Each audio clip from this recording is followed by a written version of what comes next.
O Jardim do Éden. Nossa mais duradoura lenda. Uma história contada por uma civilização após a outra.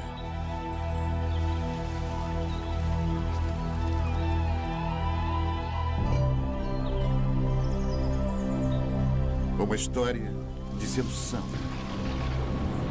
A ira de Deus. Um paraíso perdido.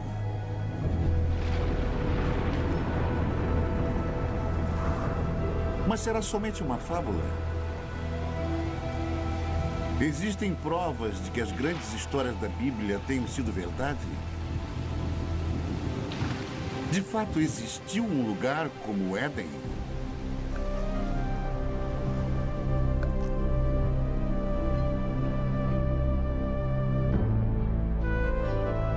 Hoje, a procura pelo Jardim do Éden nos leva a uma terra seca e abandonada, a um lugar chamado Mesopotâmia. Mesopotâmia. Retorno ao Éden.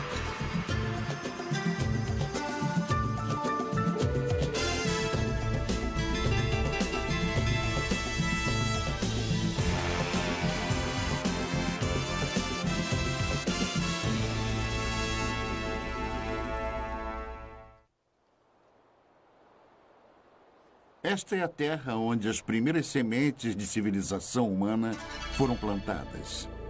E foi aqui que 3 das maiores civilizações do mundo antigo surgiram: Babilônia, Assíria e Suméria.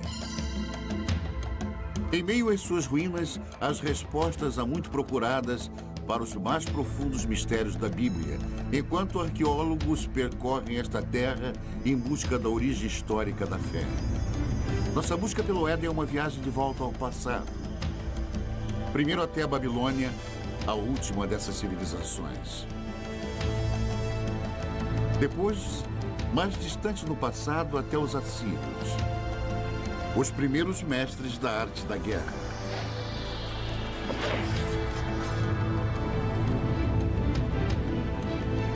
E, finalmente, um momento no passado tão longínquo que somente o Éden poderia ter precedido.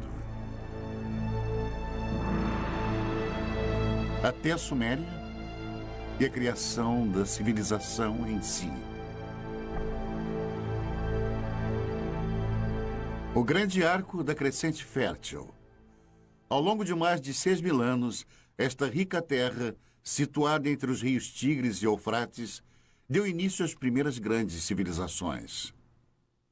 Os gregos a chamam de Mesopotâmia. Nós chamamos de Iraque. Subpondo as camadas da história daqui, podemos trilhar as origens de nossas histórias mais antigas e nos transportar às raízes mais profundas da fé. Nossa jornada começa na margem oeste da Mesopotâmia, em Israel. Uma descoberta casual em 1947 voltaria a atenção do mundo para a arqueologia e para a Bíblia. 2 pastores beduínos estão conduzindo seu rebanho de cabras pelos rochedos de Qumran, alguns quilômetros a leste de Jerusalém. No calho do deserto, eles notaram uma pequena caverna oculta num declive rochoso curioso. Um começa a subir. Não é raro encontrar artefatos antigos e valiosos nestes penhascos.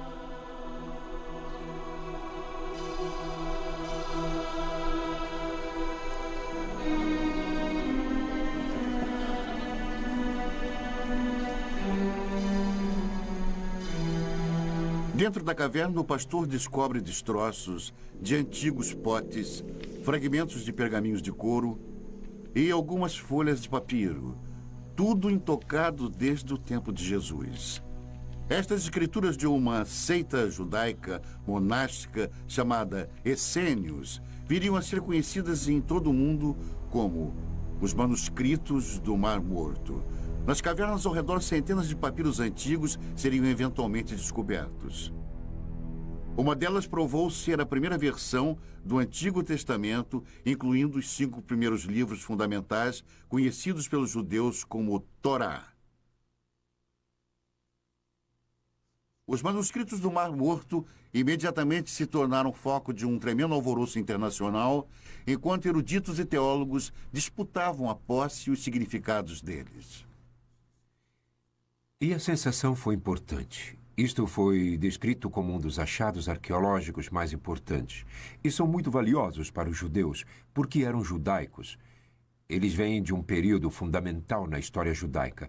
E muito valiosos para os cristãos, porque são contemporâneos de João Batista, Jesus e por aí vai. Portanto, são muito informativos. Mas, além disso, temos uma grande ligação emocional a esta obra. A Bíblia sempre foi um livro lido sob 2 pontos de vista: o sagrado e o histórico. Mas o tradicional Torá é sempre escrito à mão. As palavras são lidas enquanto o escriba escreve. Portanto, se tornam uma oração. E cada Torá é considerado sagrado a partir do momento que é escrito. Mas a precisão histórica da Bíblia nunca foi de fato comprovada. É um trabalho que continua até hoje.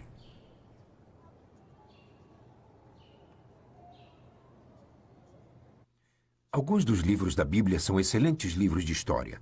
Aliás, os primeiros livros históricos que existem, e muito preciosos, pois temos comparado com outras fontes, e eles mostraram ser muito preciosos. Por isso são tão importantes.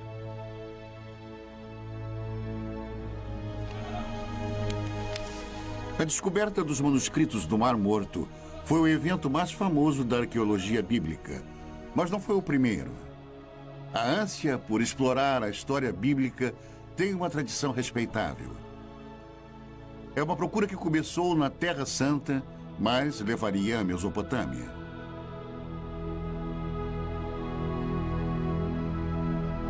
Ao longo da história, viajantes místicos e fiéis têm sido trazidos aos locais onde as grandes histórias da Bíblia ocorreram. Mas com a chegada do século XIX, um novo tipo de peregrino procurou fortificar sua crença na Bíblia através da recente ciência da arqueologia. Certamente não poderia haver confirmação maior de sua fé do que provar que a história bíblica foi real. O primeiro propósito dos arqueólogos bíblicos foi localizar lugares mencionados nas narrativas bíblicas e ver se alguma ilustração daqueles contos poderia ser encontrada.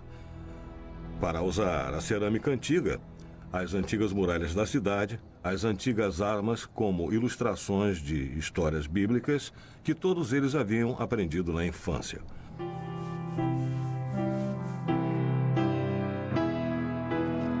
O prestígio de cada nação europeia na Terra Santa era medido pelos tipos de descobertas bíblicas que eram encontradas. E uma das mais intensas batalhas diplomáticas e políticas que ocorreu na história da arqueologia bíblica foi a descoberta da famosa pedra moabita. Em 1868, na terra de Moab, beduínos da tribo Boni Ramada tropeçaram numa misteriosa tabuleta de pedra enterrada no deserto. Os nativos não eram alheios às antiguidades da área, nem ao seu valor para os europeus. O primeiro ocidental a saber sobre a curiosa pedra negra foi o reverendo Frederick Augustus Klein. Ele imediatamente partiu para a terra deserta, cheia de bandidos, acompanhado somente por alguns guias beduínos. Klein era um missionário, não um arqueólogo. Logo que olhou para o peculiar entalhe de basalto, ele sentiu uma súbita animação, suspeitando que a tabuleta negra pudesse confirmar suas crenças mais profundas. Ele examinou a pedra e fez um molde simples da inscrição. Era numa língua que Klein desconhecia. De volta a Jerusalém, ele procurou ajuda para decifrar a pedra. Quando a notícia do achado começou a se espalhar, as ruas e bazares fervilhavam com os rumores de uma nova descoberta. A inscrição na pedra provou ser o relato do rei Moabe sobre uma batalha também descrita na Bíblia.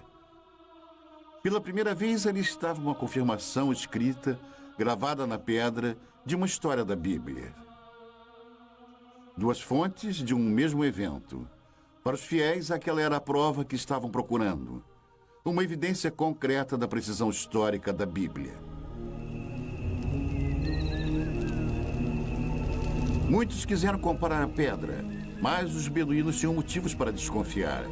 No passado haviam sido trapaceados, até mesmo roubados, por caçadores europeus de tesouro. Supondo que algo tão estimado pelos europeus devesse conter ouro, eles jogaram a pedra no fogo na esperança de quebrá-la. Quando o fogo esquentava a pedra, eles derramavam água sobre ela e repetiram isso várias vezes, até que finalmente ela explodiu. Eles não encontraram ouro algum, e a pedra estava destruída.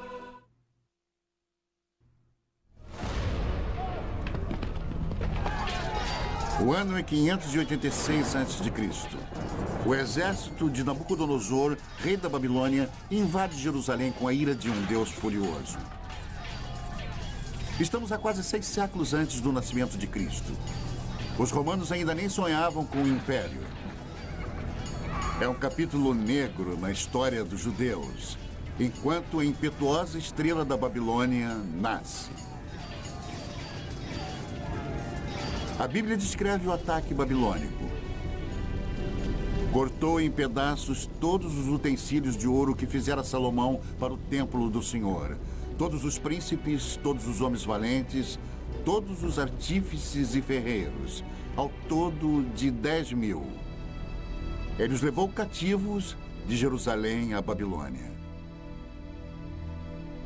Os israelitas cruzaram mais de 800 quilômetros de deserto, seguindo antigas rotas de comércio pelas atuais Jordânia, Síria e Iraque até a Babilônia.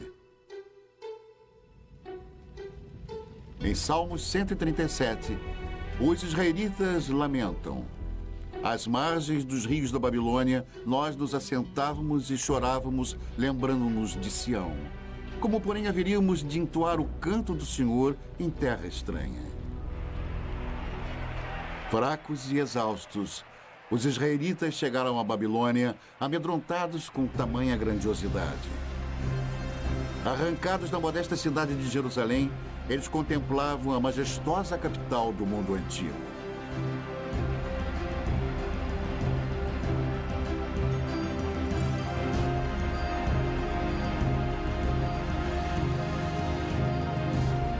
Mas, de alguma forma, os israelitas conseguiram mais do que entoar o canto do Senhor nesta terra antiga.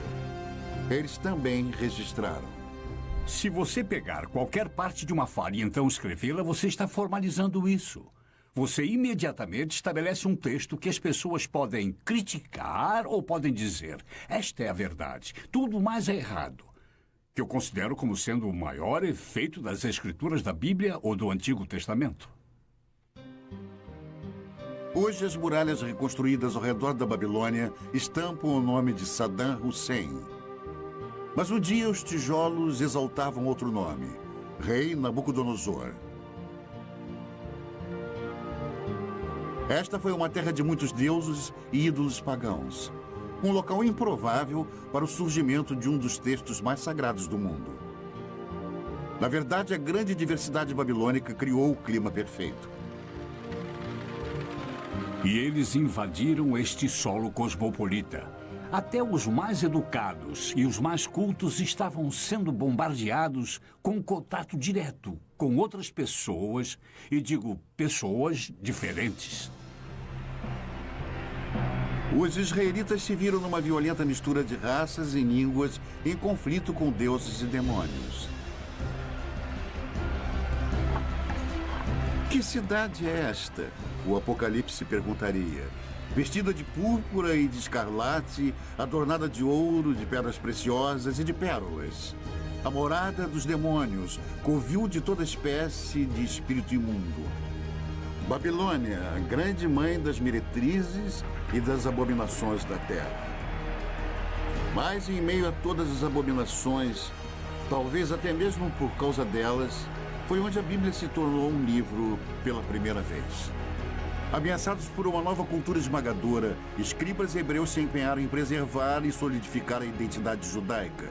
Durante 3 gerações de escravidão, os escribas uniram à tradição oral de Israel novas escrituras e textos sagrados em um único manuscrito. Nascia a Bíblia.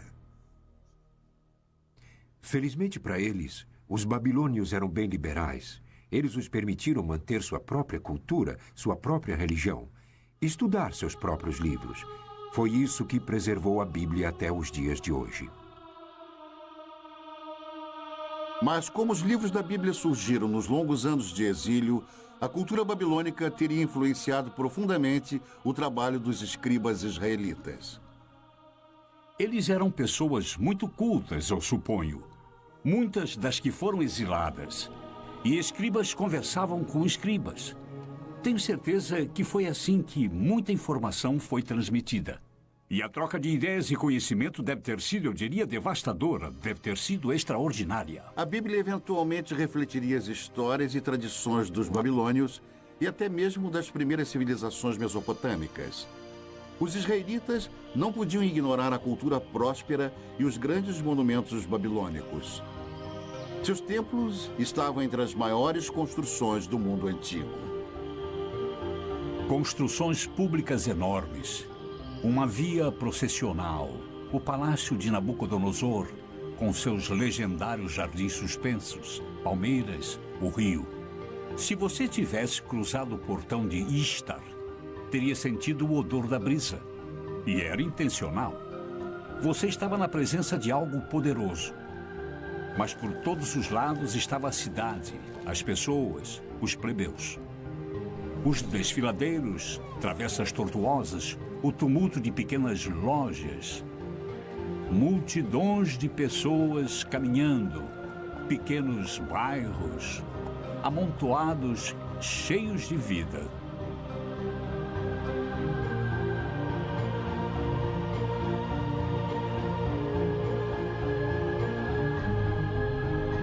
E foi aqui, a Bíblia nos conta, que um dos monumentos mais extraordinários da antiguidade subia até o céu. A Torre de Babel. Durante eras, aventureiros e peregrinos esperavam que, encontrando a famosa torre, pudessem provar a veracidade das histórias da Bíblia. Um dos que falharam teria escrito: nenhum homem ousa se aproximar da torre, pois está deserta e cheia de dragões e enormes serpentes e de bestas venenosas. Viajantes medievais afirmaram ter encontrado a torre. Esta almádena em espiral ainda se encontra no norte do Iraque. Mas eles estavam errados. Esta torre foi construída 1500 anos depois e muito distante das muralhas da Babilônia. Talvez a mais intrigante possibilidade tenha sido feita por Robert Caldwell, um arqueólogo alemão no início do século. Ele descobriu uma trincheira retangular com alguns tijolos restantes. Muitos especialistas acreditam que Caldwell tenha descoberto tudo o que restou da famosa torre. Os enormes monumentos babilônicos causaram uma forte impressão nos escribas bíblicos. Mas a herança mais duradoura que sobrevive até hoje é uma novidade babilônica ainda mais impressionante: o Código de Lei. A Babilônia foi a primeira civilização na Terra a ter um código de lei escrito. A pedra, originalmente esculpida, é uma importante relíquia perdida por centenas de anos. Ela apareceria no final do século XIX. Uma pedra esculpida com um dos mais importantes documentos legais de todos os tempos.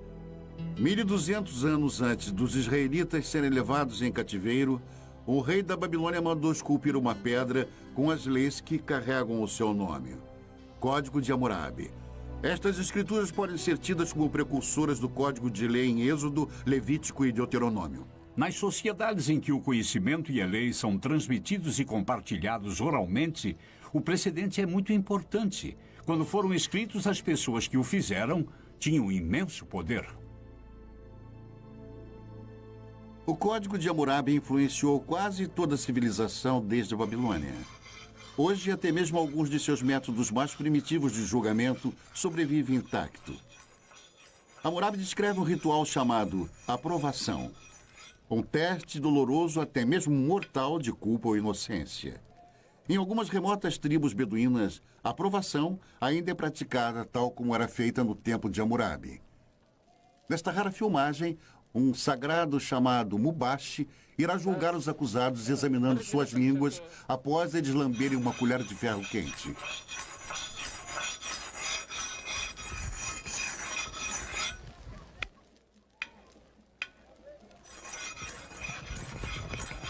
Estes homens foram acusados de roubo. Eles devem se submeter à aprovação ou serem considerados culpados por omissão. Os membros da família assistem ansiosos enquanto os jovens rapazes se preparam para o ritual doloroso.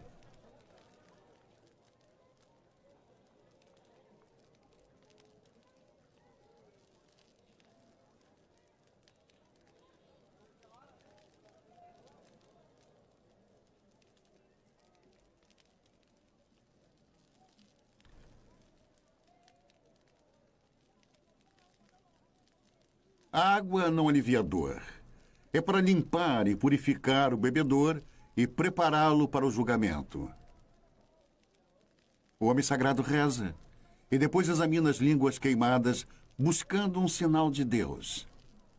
Apenas o Mubashi pode definir culpado ou inocente e somente ele irá determinar o destino destes homens. Finalmente, um veredicto. Um homem é considerado inocente para grande alívio de sua família. O outro não teve tanta sorte. Declarado culpado, ele irá pagar pelo seu crime. A aprovação é um intrigante reflexo atual de Hammurabi, mas suas leis chegam ainda mais diretamente ao presente através da Bíblia.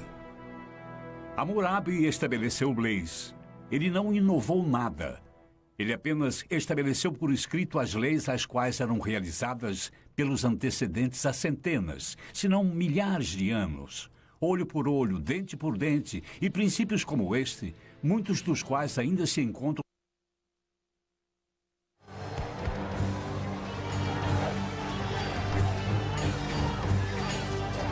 O mais mortal de todos os exércitos mesopotâmicos a viver no Antigo Mundo foram os assírios. Na Bíblia, eles são os símbolos definitivos da tirania de sangue e opressão impiedosa.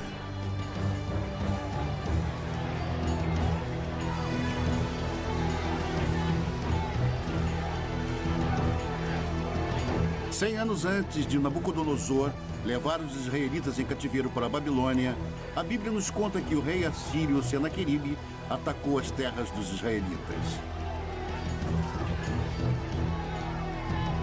No segundo livro dos reis, a Bíblia diz: já tens ouvido o que fizeram os reis da Síria a todas as terras, como as destruíram totalmente.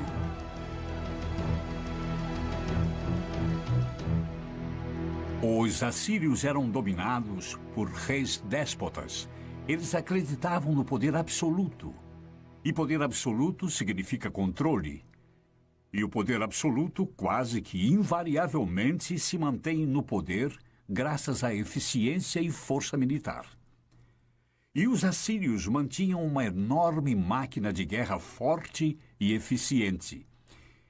E nas paredes dos palácios dos reis assírios estavam as narrativas de algumas de suas expedições, escritas de forma vaidosa, gloriosa, grandiosa e eloquente. Os assírios, eles poderiam tomar uma cidade e empilhar as cabeças dos cidadãos dominantes do lado de fora dos portões, ou pegavam o rei da cidade, o esfolavam vivo e pregavam sua pele no muro, mas todos faziam isso. O poder assírio, simbolizado pela caça ao leão real, estava nas mãos de impiedosos reis guerreiros.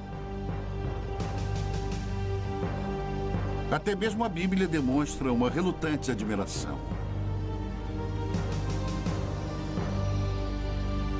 Eis que a Assíria e todos os grandes povos se assentavam à sua sombra. Ezequiel 31. Enquanto a cidade de Roma estava no início, a Assíria era o maior império do mundo. Por mais de 1000 anos, Os detalhes sobre a civilização assíria eram poucos. Até a grande capital, cidade de Nínive, era desconhecida pelo mundo moderno. Então, em 1852, estas ruínas abandonadas foram exploradas pelo arqueólogo britânico Austin Henry Lerdy. O que Lerdy encontrou aqui no norte do Iraque foi nada menos do que a morada real de Nínive. Um tesouro intacto da civilização assíria. Cavando a terra como um minerador, Lerdy descobriu grandes touros alados e obras de arte espetaculares escondidas dos olhos humanos por um milênio. O mundo estava admirado e vibrante com a nova descoberta. Nínive era outra cidade bíblica encontrada, mais uma confirmação da precisão histórica da Bíblia. Porém, a mais fenomenal das descobertas de Lerdy foi a grande biblioteca de Nínive, uma extraordinária coleção de 22 mil tabuletas de barro gravadas com a escrita cuneiforme dos assírios. A única comunicação direta que temos com as pessoas do mundo antigo, de fato, é o que eles deixaram em seus escritos. Podemos saber através disso o que eles comiam, como era a sua medicina, como era a vida em família, como era a sua política e como viam a religião. Os detalhes da vida diária dos assírios revelam uma sociedade patriarcal, um mundo onde plebeus e principalmente as mulheres tinham poucos direitos.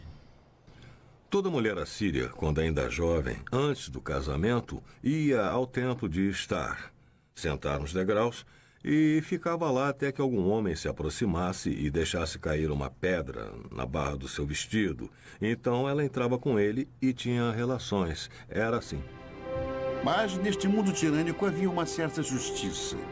No casamento, até as mulheres tinham certos direitos. Uma mulher podia especificar em seu contrato de casamento que seu marido não poderia ter outras esposas. Ela podia especificar que ele poderia ter quantas prostitutas quisesse, mas não outras esposas. Mas se as mulheres comuns tinham direitos limitados, descobertas recentes revelam que as rainhas assírias dispunham de grande privilégio. Em 1989, o antigo palácio de Nimrod, ao norte do Iraque, foi o palco de um surpreendente achado. Os especialistas a consideraram a mais significante descoberta desde a tumba do rei Tutankhamon, o tesouro de Nimrod. Enquanto nós limpávamos uma das salas, descobrimos que havia algumas indicações de um túmulo no subsolo. Nós tiramos tudo e tentamos nos dividir. E descobrimos que ali havia corpos de pelo menos 2 rainhas. Densos braceletes de ouro ainda enfeitavam os seus ossos. Um tesouro real, enterrados há mais de 2000 anos. Esta filmagem memorável, feita por arqueólogos iraquianos, é um registro exclusivo de suas extraordinárias descobertas. Pela primeira vez, a tumba de uma rainha assíria foi encontrada intacta. A sepultura real ainda exibia uma maldição para proteger suas ocupantes. Para aquele que abrir o lacre e me retirar de minha tumba, que seu espírito vague sedento sob os amargos raios do sol, e que os poderosos deuses do inferno permitam que seu corpo e sua alma jamais encontrem um descanso eterno. Ignorando a maldição, os arqueólogos escavaram mais de 56 quilos de joias lindamente esculpidas, globos de cristal e requintados entalhes. Os antigos assírios eram mestres ourives e artesãos. Mas o valor desse tesouro é bem mais alto do que vale em ouro. Quando mortas, as rainhas assírias esbanjavam riquezas. Mas em vida foram seus reis que fizeram história. Reis com sede de impérios. No ano de 701 a.C., o rei Senaqueribe e seu exército se puseram a caminho do deserto em direção ao mar Mediterrâneo. Os corajosos assírios estavam determinados a conquistar tudo que passasse em seu caminho. As cidades de Judá, inclusive Jerusalém, e seu rebelde rei Ezequias. Fortalezas e mais fortalezas tombavam diante dos assírios, mas foi a cidade de Laquis cuja brutal destruição está nos registros históricos e na Bíblia. O cerco a Laquis é um ótimo exemplo de como o exército assírio invadiu a cidade, a cercou, a sitiou e a conquistou, e levou seus habitantes como escravos, os que não foram executados, homens, mulheres e crianças. A técnica era muito simples, era uma conquista bruta, rápida e sistematicamente eficiente. E nos baixos relevos dos palácios assírios, dá para ver os mecanismos de cerco, os soldados avançando nas colinas com os escudos por cima os protegendo dos entulhos atirados. Mas eles não tinham chance. Os outros eram soldados profissionais, eram uma máquina.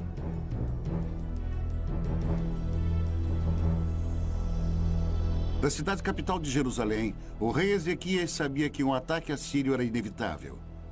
Ele tratou de fortificar a cidade e ordenou a escavação de um aqueduto subterrâneo, um empenho desesperado para proteger o fornecimento de água na cidade. Diante de um cerco, o plano de Ezequias funcionou. A Bíblia conta que Deus salvou Jerusalém e o rei da Assíria voltou humilhado para sua terra. A versão de Senaqueribe do conflito foi encontrada num prisma de argila enterrado em Nínive. Ele se equipara com a história da Bíblia nos mínimos detalhes, mas seu ponto de vista é bruscamente diferente.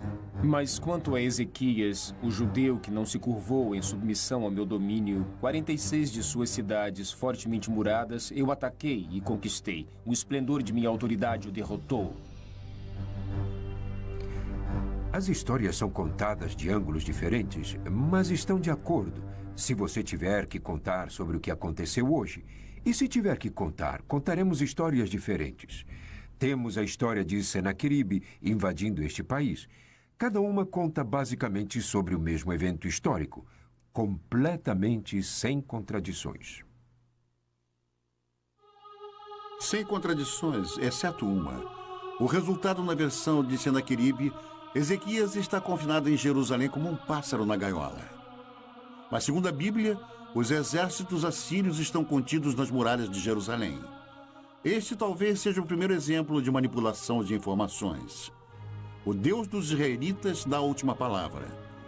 Eu vou destruir os assírios em minha terra, a Bíblia diz. E assim disse o Senhor que os assírios serão derrotados. Muito antes, o Onipotente tinha desperdiçado uma civilização inteira. Não há uma única menção do nome deles na Bíblia, mas eles foram chamados Sumérios e contaram a história de uma grande inundação.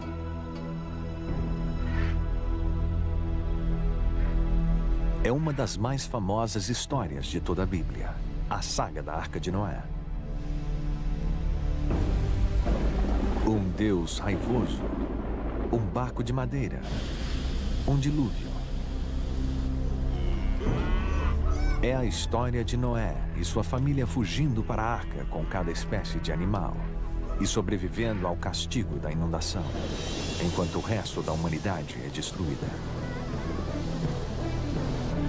É uma história primitiva, mexendo com nossas esperanças e medos mais profundos. Uma história encontrada na Bíblia, mas também em outro texto antigo, um texto descoberto nas ruínas dos Sumérios. No começo deste século, um grupo de blocos mesopotâmicos foram traduzidos. Eles revelaram a primeira lenda conhecida de uma enchente cataclísmica. O primeiro épico escrito do mundo é a história do mítico rei Gilgamesh. A história dele sobre uma grande enchente precede a da Bíblia por pelo menos 2000 anos. Por 7 dias e 7 noites, uma enchente tinha invadido a terra e o barco gigante foi lançado pelas tempestades.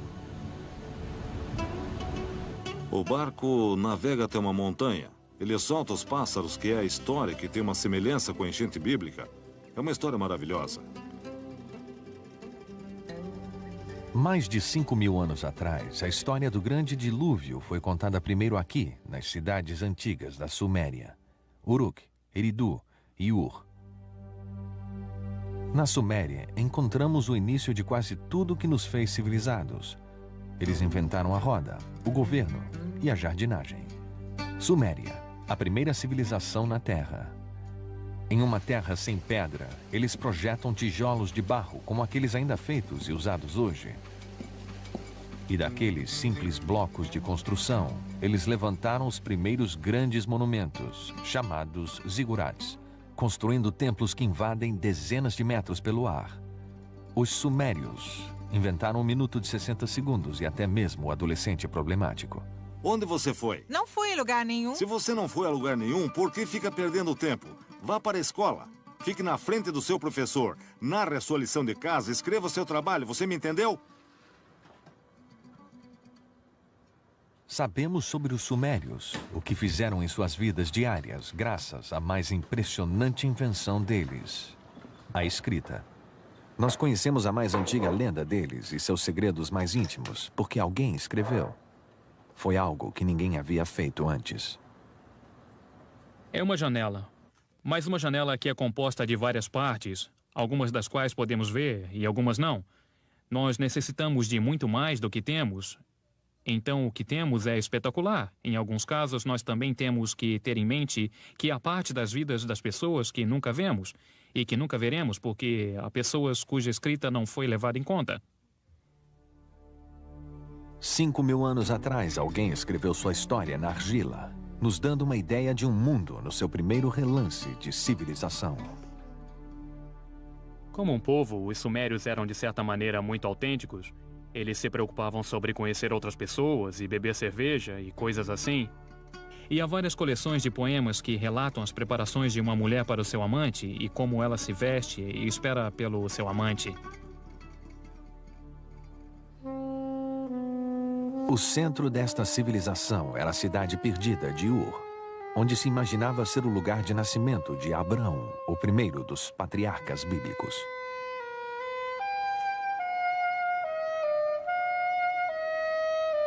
É o sumário de uma cidade bíblica em termos arqueológicos, porque era um lugar de uma das mais famosas escavações arqueológicas que já ocorreu entre os anos 1920 e 1930, por um notável arqueólogo britânico chamado Leonard Woolley.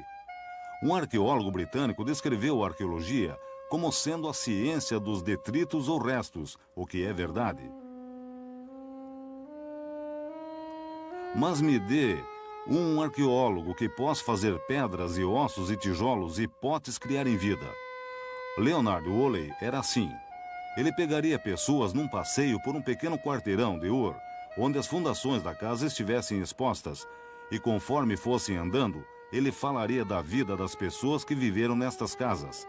Falaria sobre os fornos, as janelas, os tetos rebaixados, os móveis. E Ur, nas mãos de Woolley, ganhava vida. Woolley cavou este enorme buraco. Ele ia através da cidade e se tornava cada vez menor. E então havia esta inútil camada de lodo. E Woolley recontava como a mulher dele veio e olhou para aquilo. E ela era uma senhora simples. Olhou para aquilo e disse: "Oh, aquilo é a enchente." E luzes se acenderam. E Woolley disse que isto era uma evidência do dilúvio bíblico. E o que ele fez? Trouxe dinheiro. E Ur foi uma das escavações que foi vendida brilhantemente.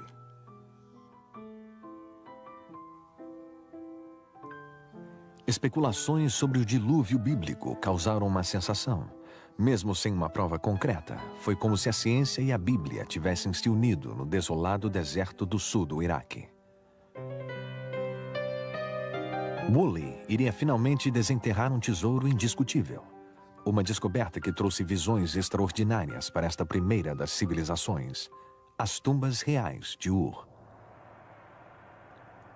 Cavando na lama grossa, Woolley descobriu 74 esqueletos arrumados cuidadosamente, todos enterrados ao mesmo tempo.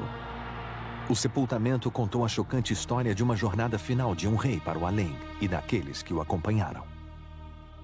E a partir disto, ele desenvolveu uma notável história de um funeral real. E a história dele foi algo assim. Primeiro eles cavaram este grande buraco com uma lâmpada de um lado. No buraco, levantaram um sepulcro com pedra na qual o corpo do personagem real foi colocado.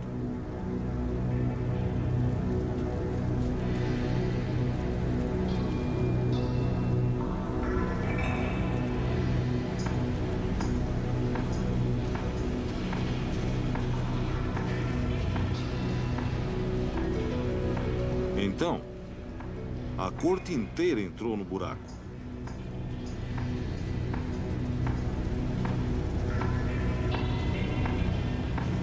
Todos se alinharam e ficaram lá com pequenos potes de argila em suas mãos. E então, no sinal, todos beberam veneno.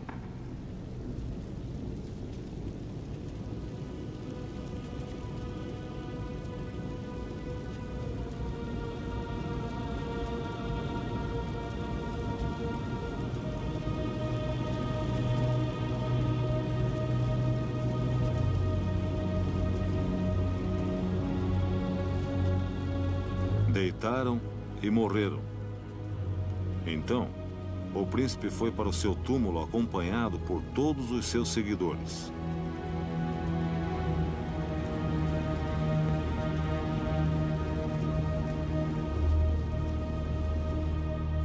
Isto se tornou uma das grandes descobertas, um dos maiores funerais contados na arqueologia da história antiga. A descoberta dos túmulos em Ur foi um triunfo para a arqueologia, revelando os segredos antigos da primeira civilização. Mas a ciência sozinha pode nos levar só até lá. Onde a trilha acaba, o épico de Gilgamesh traz as pistas atormentadoras finais. Pistas que nos levam de volta a um jardim e a um lugar chamado paraíso.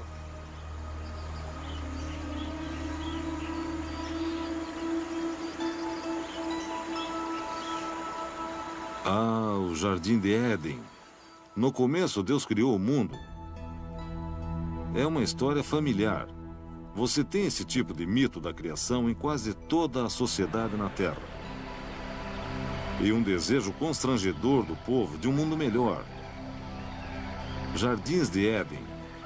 Paraísos são os desejos de um povo de uma vida menos complicada ou mais fácil, ou uma recompensa por ter trabalhado tão duro.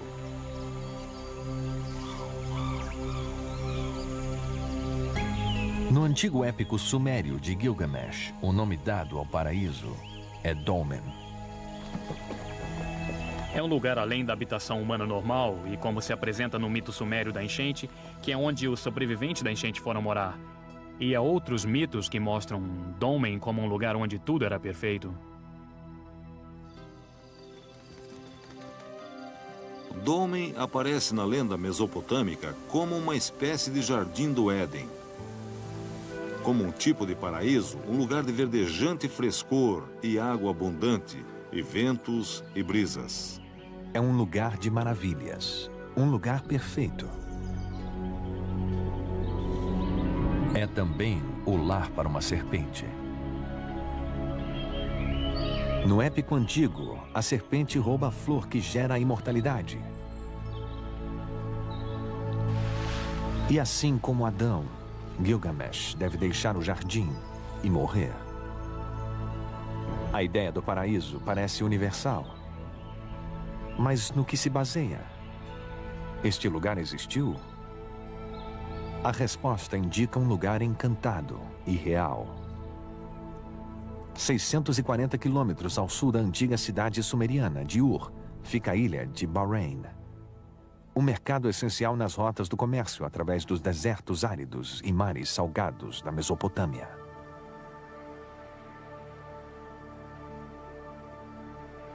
Hoje, Bahrein não é mais um paraíso, mas foi uma vez viçoso. Uma vez esta ilha teve água abundante e também abundante vida. Uma vez, há muito tempo, isto era Dolmen. Mas era o paraíso? Comparando com o deserto nos arredores, certamente parecia ser. Havia tanta água aqui que o que é agora é uma ilha deserta. Floresceu. Era um jardim produzindo frutas suculentas. E havia pessoas aqui que aparentemente levavam uma vida abençoada. Mais de 85 mil túmulos encontram-se nesta paisagem, provavelmente mais do que em qualquer outro lugar do mundo antigo. Os ossos antigos nos contam que esses povos eram mais altos e mais saudáveis, e eles viviam mais que as outras pessoas da região. E nos túmulos está a mais surpreendente chave: os restos de cobras, ritualmente embalsamadas em algum lugar no passado há mais de 4.000 anos. Aqui em Bahrein, nós encontramos a serpente do mesmo jeito que a encontramos no épico de Gilgamesh, e do mesmo jeito que a encontramos na Bíblia. Nossa jornada de volta ao tempo cruzou as terras onde os babilonianos, os assírios e os sumérios antigos uma vez estiveram. É possível se arriscar ainda mais para a terra que oculta as pegadas de Adão?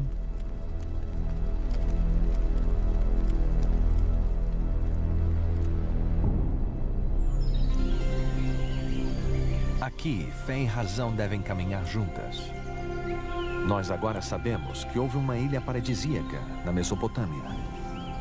É nossa escolha acreditar que era o paraíso.